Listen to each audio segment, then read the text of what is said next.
Liquor scam లో కవిత petition పై 28న విచారణ. Delhi liquor scam లో బీఆర్ఎస్ ఎమ్మెల్సీ కల్వకుంట్ల కవిత దాఖలు చేసిన పిటిషన్ పై విచారణను సుప్రీంకోర్టు వాయిదా వేసింది. దర్యాప్తు సంస్థలు తనపై ఇలాంటి బలవంతపు చర్యలు, అరెస్టు లాంటివి తీసుకోకుండా చూడాలంటూ ఆమె వేసిన పిటిషన్ పై విచారణ ఈ నెల 28న విచారిస్తామని వెల్లడించింది. గతంలో ఈ పిటిషన్ విచారించిన కోర్టు కేంద్ర మాజీ మంత్రి చిదంబరం సతీమణి నళిని చిదంబరం, పశ్చిమ బెంగాల్ సీఎం మమతా బెనర్జీ మేనల్లుడు అభిషేక్ బెనర్జీల పిటిషన్లతో ట్యాగ్ చేసిన విషయం తెలిసిందే. మరోసారి ఈ పిటిషన్లు శుక్రవారం సుప్రీంకోర్టు బెంచ్ విచారణ జరిపింది. అందరి సమస్య ఒక్కటేనని, ఈ పిటిషన్లను కలిపి విచారించాలని కవిత తరపు అడ్వకేట్ కపిల్ సిబల్ కోరగా, అన్ని పిటిషన్లు దేనికి అవే వేరని, ఒకే అంశానికి సంబంధించినవి ఎలా అవుతావని ప్రశ్నించింది. పిటిషన్లు కలిపి విచారణ చేపట్టాలని తాము భావించడం లేదని పేర్కొంది. సో ఈ నెల 28న కల్వకుంట్ల కవితకు సంబంధించిన విచారణ, లిక్కర్ స్కామ్ సంబంధించిన విచారణ మీన్స్ కోర్టులో జరగబోతా ఉంది. ఈమె బలవంతపు విచారణ కానీ అరెస్టును కానీ చేయొద్దని చెప్పి ఒక పిటిషన్ వేసింది. దానికి సంబంధించిన పిటిషన్ పైన ఈ బెంచ్ మీదకి 28వ తారీఖు రాబోతా ఉందంట.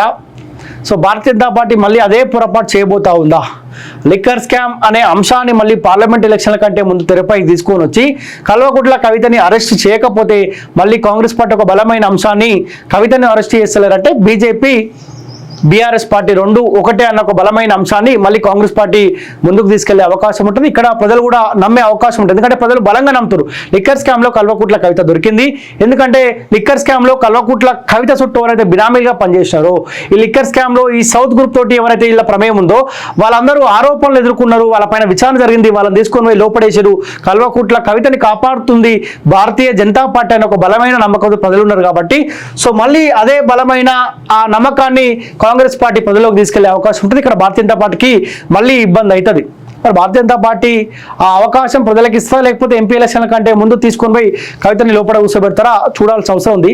సో ప్రజలు కూడా ఎదురు చూస్తూ ఉన్నారు. లిక్కర్ స్కామ్ లో కల్వకుంట్ల కవితక్క దొంగనా లేకపోతే దూరనా, తప్పు చేసిందా, లిక్కర్ దందా చేసిందా చేయలేదా అన్న ఆలోచనతో ప్రజలు ఉన్నారు. ఆ క్లారిటీ ప్రజలకు ఇస్తే భారతీయ జనతా పార్టీ ఆలోచిస్తారు ప్రజలు. వాళ్ళకు ఓటు వేయాలా వద్దా అన్న ఆలోచనకి ప్రజలు వచ్చే అవకాశం ఉంది. సో ఏదేమైనప్పటికీ ఈ లిక్కర్ స్కామ్ అనేది ఒక వెబ్ సిరీస్ తరహాలో కల్వకుంట్ల కవితక్క చుట్టూ తిరుగుతూనే, అంటే కవితక్క మధ్యలో ఉన్నది.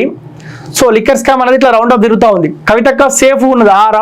ఆ రౌండ్ జోన్లో కవితక్క సేఫ్ ఉన్నది. సో కాపాడుతుంది ఎవరు అన్న ఒక క్వశ్చన్ మార్క్ అయితే కనిపిస్తూ ఉన్నది.